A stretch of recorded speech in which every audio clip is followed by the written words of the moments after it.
What's up, guys? My name is Jerry, and today's video is going to be on the Boston Celtics, and we're going to be talking about why this team is built for the NBA Finals, and we're going to jump right into the video.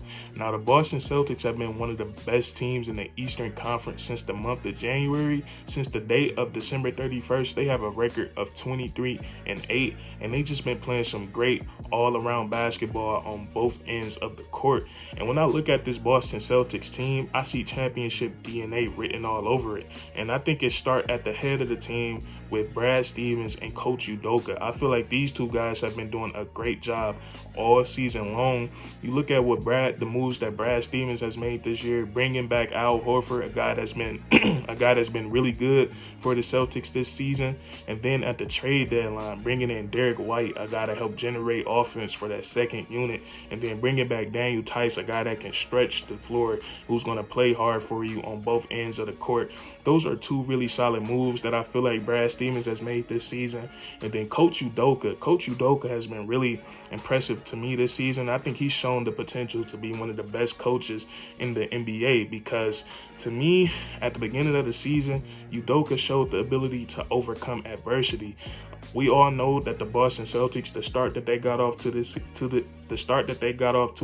this season was not ideal at all, and it kind of was almost about to take a turn for the worse, because Marcus Smart, he came out to the media about his frustrations with the team.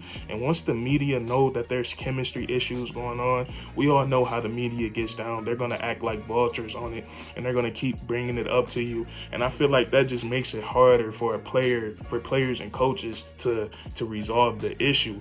But Coach Udoka, he was able to rally his troops, get them over that hump. And he to me, I feel like he used reverse psychology to do it. When you look at the game when they lost against the Knicks, when they were winning big, when they were up big and they ended up losing, he came out to the media and he called his team out. He called them a bunch of soft babies. And since then, the Boston Celtics is like a flip switch in their mind, and they just been a totally different ball team.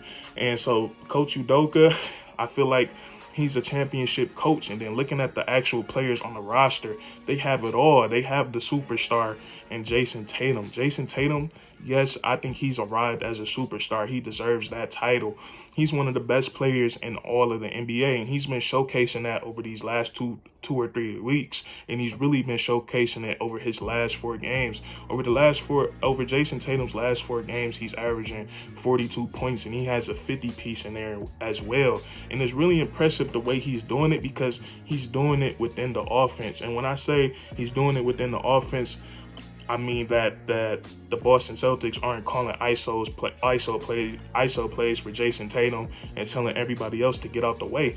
No, they're still running motion offense. They're moving the ball, and Jayson Tatum is just capitalizing on his opportunities. And while he's doing that, he's still making sure to pass the ball to the open man, make the extra pass when he has to. He's just not taking any forced shots.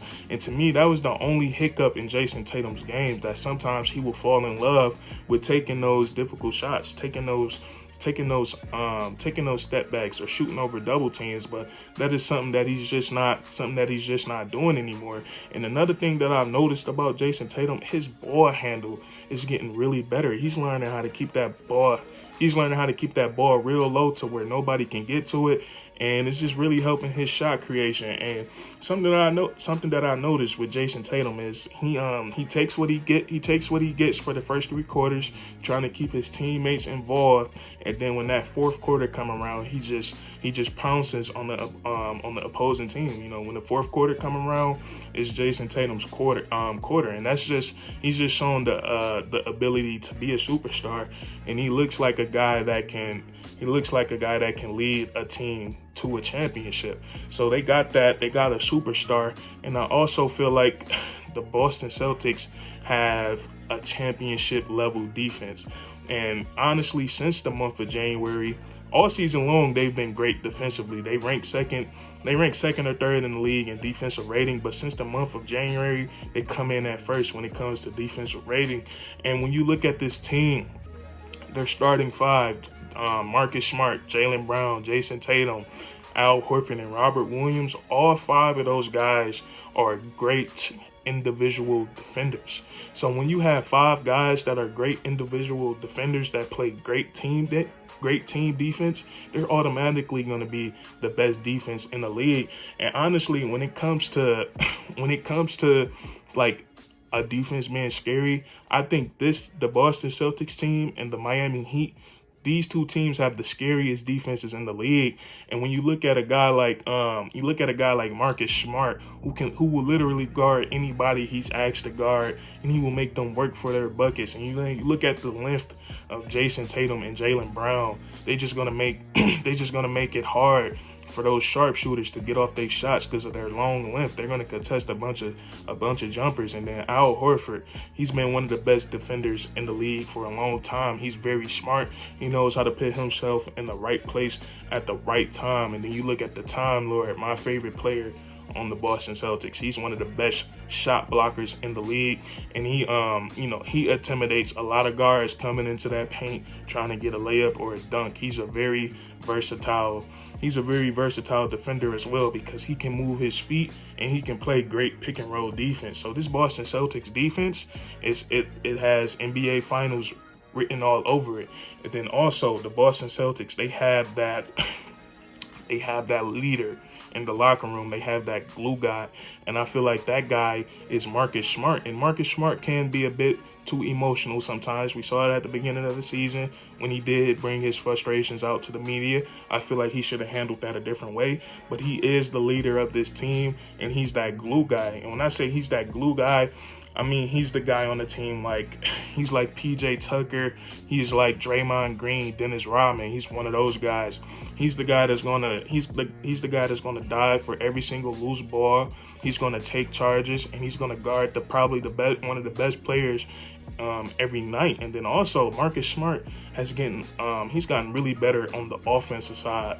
He's gotten really better on the offensive side of the ball, shooting his his three-point shot has gotten really better. And then also as a playmaker, his assist numbers are really high this season, and he's been doing a really great job of finding the open man. So Marcus Smart, he's the glue guy. He's the guy that holds this team together, and he's the leadership of this Boston. He's the leader of this Boston Celtics team. And then also, and I think the biggest reason that the Boston Celtics have championship aspirations is that Jayson Tatum and Jaylen Brown has the potential to be one of the best wing duos of all time. When you look at the history of the NBA, they love wing duos. Curry and Kevin Durant, LeBron and D Wade, Scottie Pippen and Michael Jordan, Paul George and Kawhi Leonard. You just look at Jayson Tatum and Jaylen Brown, they have that in them. They're both 6'6" and up. They both have very long arms. They both can create for themselves. They both play defense. And then Jayson Tatum is that guy that can take over a game.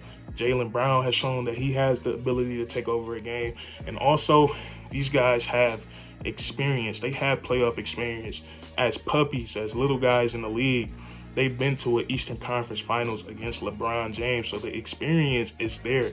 They're ready for this moment, and it's something that they can definitely achieve. We're just gonna have to wait into the playoffs and see how the playoffs unfold, because the Eastern Conference is probably at the best it's ever been in a very long time.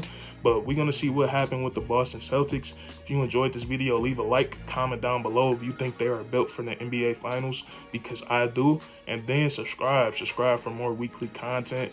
We do this all the time, man, and that's curtains.